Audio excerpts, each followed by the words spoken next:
How cool is that? Celebrate ASU, that cup. Bring it on back to Tempe. Thanks to a TCU loss, the Devils headed to the Big 12 title game next Saturday from pick to finish dead last to now playing for a conference championship. And this video just in to our newsroom moments ago. The Devils arriving back in Tempe. Look at that. They found out on the bus ride home they clinched a spot in the Big 12 title game. Yes, the vibes are high in Tempe. Activate the Valley as the Devils continue one of the more memorable seasons in Sun Devil history. What is up, Arizona? How you feeling tonight, folks? How about them Devils? Welcome into 12 Sports Locker Room. Cameron Cox here in studio with the man, Doug Franz, as always, right? We're going to check in with Lena Washington and Jake Garcia here in just a moment. Lena's on the road with the Cardinals. Jake is down in Tucson. He had all the post-game reaction with the Devils, but Doug, it is official. ASU going to play in the Big 12 title game. They'll either play Iowa State, BYU, or Colorado. Your reaction to this is just what? My reaction is still, I mean, you can't get over the shock of this. This should not be happening. It's one of the most historic seasons in college football. The media wasn't stupid. Maybe they shouldn't have picked them 16th, but to come together like this, it's unheard of in football, and Kenny Dillingham deserves every ounce of credit he's receiving nationally. He definitely does. All right, so of the opponents, though, how is this going to play out tonight? How do we know, when do we know who ASU is going to play? We're going to keep watching the BYU-Houston game. That has a lot to do with it. BYU and Iowa State are in a weird situation. They're, in a sense, arguing with each other. Iowa State needs to win, and then they need BYU to win. The problem is, if Iowa State wins, that means BYU's not playing for anything. So as soon as BYU finds out, they might shut it down, and if they shut it down, then that helps Colorado. So Colorado needs BYU to be able to go down. So that's the mess right now. So we have no idea who ASU plays yet. Real quick, the most likely opponent? I still think BYU is going to hold on, and Iowa State's very close. I think it's going to be ASU, Iowa State in Dallas. We'll keep you tracking up to date the entire night. Let's get to this game because it was a lot of fun to watch. This is how sideways the game got in a hurry, Doug. ASU fans, they infiltrated the Zona Zoo, right? They took over the rival student section, and this was the best play of the day from the Wildcats. U of A legend Chuck Cecil headbutting folks to get his team fired up. Didn't work. This guy right here, one of the best players in the country, right? Cam Skattebo set the tone early. He did not let up whatsoever. 21 carries for 177 yards, 3 touchdowns. That on the opening drive let U of A know, Doug, it's going to be a long afternoon, right? I was there, 40 rows up. Don't let up, right? Devils offense did not. Sam Levitt, Jordan Tyson, touchdown. Tyson without question. He's got to be one of the top receivers in the country now. What a story he is. 21-0 Devils. Then leave no doubt, right before the half, Levitt. He's going to be so much fun to watch in Tempe, Doug, for a long time, Just right? a redshirt freshman. Who would have thought it? The Devils waving goodbye early. Devils up 35-zip at the half. Dillingham's message out of halftime, own the football. Own it. Finish the job. We're not done yet. Devils did just that, but did come at a price here, Doug. Tyson gets the quick screen here. And watch him just get kind of planted. Right onto that shoulder. Yeah, right on the shoulder, into the turf. The broadcast said it was a collarbone. He was in a sling for the rest of the second half. The good news is he's smiling, right? Yeah. We'll see kind of this week. Major problem. Backup quarterback Trenton Bourguet in late, up 42-7. The Tucson native completed a pass to his brother on the play before, which is really cool. Then throws a touchdown pass in his final college game to freshman Derek Eusebio. Like, how cool is that? Just a few miles from home. TB has been such a great Sun Devil, right, Dougie? ASU's going to win this one. Look at the hug. He's meant so much to ASU. Going to be a great coach. Yep, he wins. They win 49-7. I love the ending here. Scat. No, coach. This is what you get, right? The Gatorade bath. Look at that. Some Ohio State, Michigan drama. The pitchfork at midfield. U of A didn't like it. I didn't necessarily like it, but I kind of get it. Some pushing and shoving.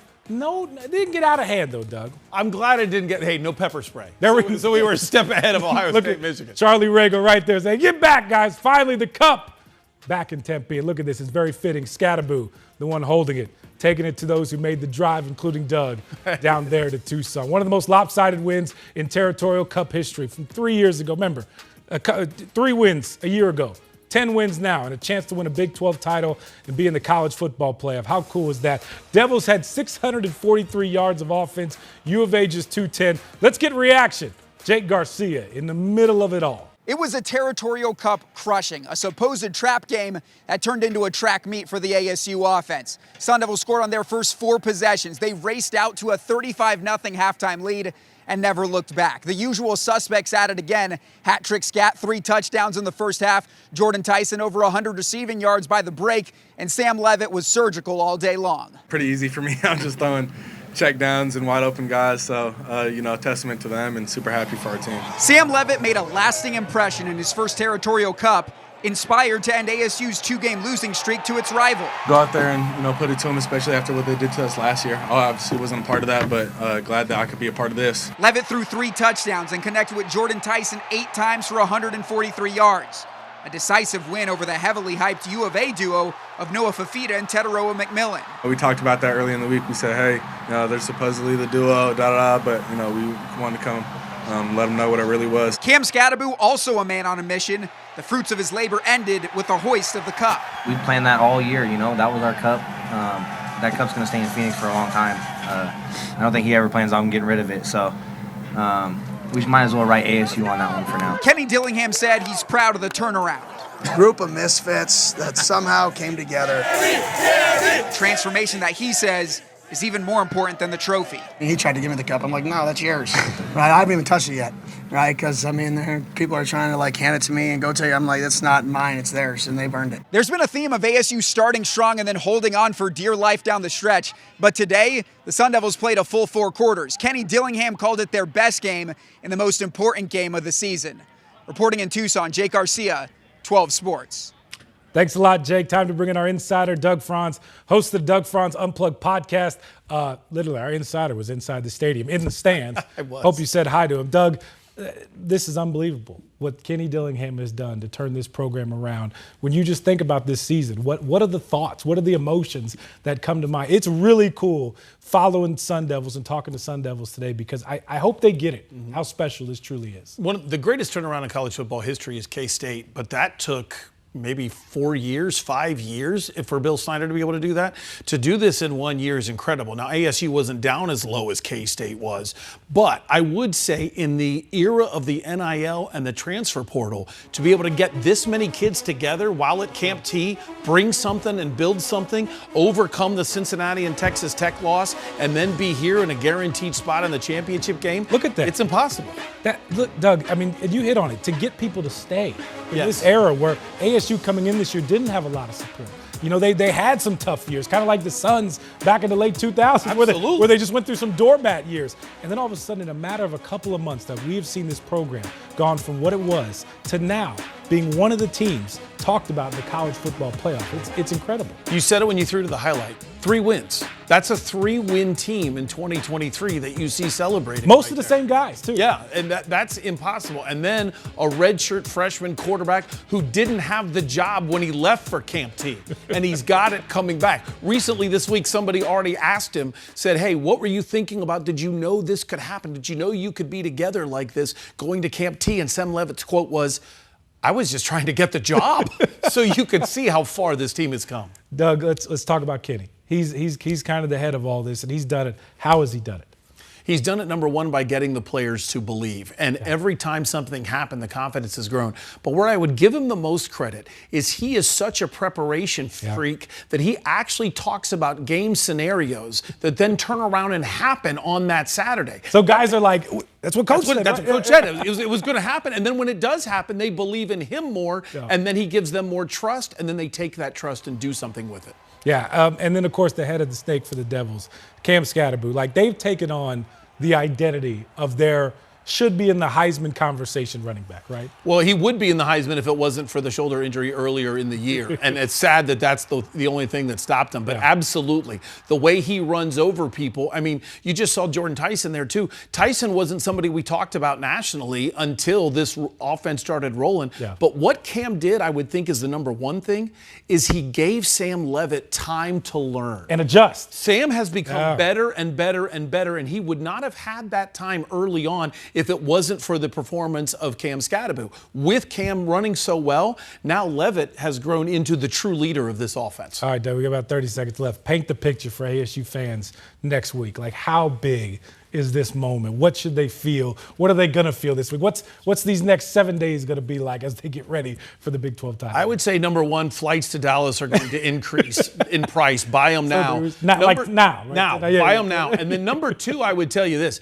Iowa State fan base is crazy. BYU fan base is outstanding. And the Colorado fan base hasn't been here since I was in high school. Therefore, you're going to deal with three very loud groups. Buy your tickets and be louder than them, because that's what your team deserves and needs. I've already been getting texts. Heading to Dallas, heading to Arlington. Absolutely. Got the tickets. I heard it at the U of A game. People were shouting, heading to Dallas. Devil fans, we'll see you there, right? So here it is, folks. ASU going to play in the Big 12 title game next Saturday, AT&T Stadium, Arlington, Texas.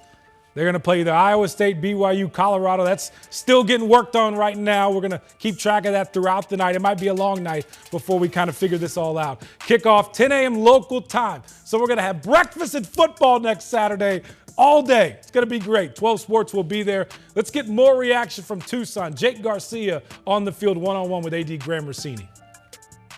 Here with ASU Athletic Director Graham Rossini. Graham, can you describe what you're feeling right now watching these guys celebrate a huge Territorial Cup win? Just proud of these guys, proud of the coaches, proud of all Sun Devils. How does a team go from 3 wins last year to the turnaround we're seeing this year? It's amazing what happens when people believe in something special. They believe in each other, and we're seeing that play out week by week. Can you describe what you're feeling right now for Kenny Dillingham? Yeah. I mean, like yourself, this is a guy who loves this program, and he's turned it around in just 2 years. Our hearts are full. Right coach, right university, the right time. We got more to do. Can you describe what it would mean to go to Dallas, AT&T Stadium, and play for a Big 12 championship? It would mean everything. New conference, new environment. We're trying to set a new tone for the entire university, the athletic department, and so we want to get 1 week further and see what we can do in Arlington. All right, Graham, thanks so much for the time. Guys. Appreciate it. It's an end around, and they're going to get the first down. It's Kyson Brown. Oh, my goodness gracious. Just dragging Wildcats for 28. Kyson is the backup to Skattebo. Skattebo's out in front blocking. Look at this. Watch. That's Takari. That's 5. That's 10. And it's going to be 5 more before he hits the ground. What you think, Doug? What he said. Yeah. That's the backup. Kyson Brown, Cam Skattebo running all over the Wildcats. Both ran for over 100 yards. ASU totaled up 281 on the ground. 3 touchdowns in their 49-7 win over U of A. Let's head back out to Tucson. Jake Garcia on the field with Brown moments after the game.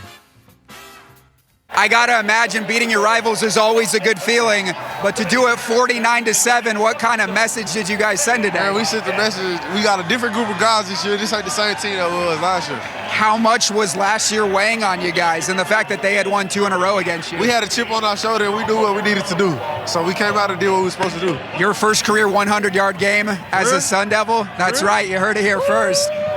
It won't be the last one. It won't be the last one. What was working for you today? I just think I got the groove, and I think I got my confidence, and I felt it. What would it mean to you to go play for a Big 12 championship in Dallas? Oh yeah, I'm going home, baby. I'm going home. It'll be the world to me. I'm going home. All right, who's your favorite college football player? My money is on running back who just led ASU to the Big 12 title game, or at least it should be. Another 3 TDs showing for Cam Skattebo. He really should be in the Heisman conversation. Devils blow out the Wildcats to win back the Territorial Cup for the first time in 2 years. This morning on College Game Day, Nick Saban, the GOAT, said Scat is his favorite player right now in all of college football. So, Scat, what do you think? It means a lot, but I want to be this guy's favorite player. That's awesome. Great coach. He's one of the best of all time, and it's awesome. But I'm here. I'm in the present. I'm ready to win a Big 12 championship, and I'm here for this coach. I love that answer so much. Let's head back out on the road to Tucson. Jake Garcia talking with one of the members of the Sun Devil defense right after the win. Pretty special feeling to beat your rivals, but to do it 49-7, what's the feeling right now? Man, all glory to God. I love this team. We put in a lot of work over the offseason. Whole world doubted us, last picked in this conference, to finish 10-2, and then to finish like that, 49-7. Love it. Can't get no better than that. How does a team go from 3 wins last year to 10 wins this year? A lot of hard work, a lot of trust, a lot of honesty, a lot of belief in each other, just belief in the building. We knew we could do it. The whole world was doubting us, but, we know every Saturday, every week we have to come out and work and put it on the show every Saturday to the world. It's that easy, Doug. It's that easy. I love his answer when he said honesty. Yeah. That's one of those traits that doesn't get talked about a lot. And Alfred's saying honesty. There's times in the locker room you've got to say things that aren't popular. Sure. And that's what leads to wins. There we go. All right, speaking of wins, Doug, it's now down to 2 teams the Devils could play in the Big 12 title game, right? I would like to see it be ASU and Colorado, but yes, you're right. It's kind of weird. You're watching BYU at the end when you find out about BYU. If BYU wins, it's not them, but it could be Colorado. And I think the hype of being able to knock off Colorado is exactly what ASU needs. And the reason why is you've got to get ahead of Boise State, or the winner of the Big 12 championship game does not get a first-round bye. And I think that's something that's deserved, and the way to earn it is to be able to beat Dion. Yeah, depending on the outcome of the BYU game, it will either be Iowa State, Colorado against ASU in the Big 12 title game. But Doug, listen, the Big 12 champ, they jump Boise State. You can't convince me. Boys, look at the rest of Boise State's schedule. It's not very impressive. ASU or whoever to win the Big 12, you would have to jump them in the rankings, right? Well, I can tell that you're not really married because you're arguing with great logic, and sometimes it doesn't matter. Okay? There's a bunch of people that sit in a room and you have no idea what they're going to say.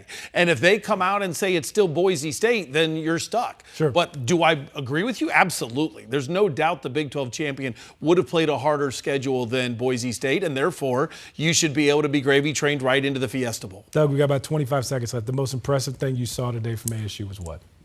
I'm still going to say it's Sam Levitt. Every game, Sam Levitt becomes a better and better story and a bigger and bigger player. And he's really owning this offense, and now he's a deadly person in that backfield. Could you imagine 3 more years of Sam Levitt out there at Tempe? Be pretty special to watch. Dougie, thanks for joining us tonight. He could be a first or second round pick. Ooh, there we go. To kind of wrap this up, put a bow on it, your final thoughts as this evening now comes to an end. Final thought number 1, if you ever find yourself down 4 touchdowns from your own 40, go for it on 4th and 1. Don't send out the punt team and have it delay a game. Number 2, get tickets in Dallas right now. Go. Yeah. ASU deserves it. Go. You think they'll have a more ASU crowd there in Dallas?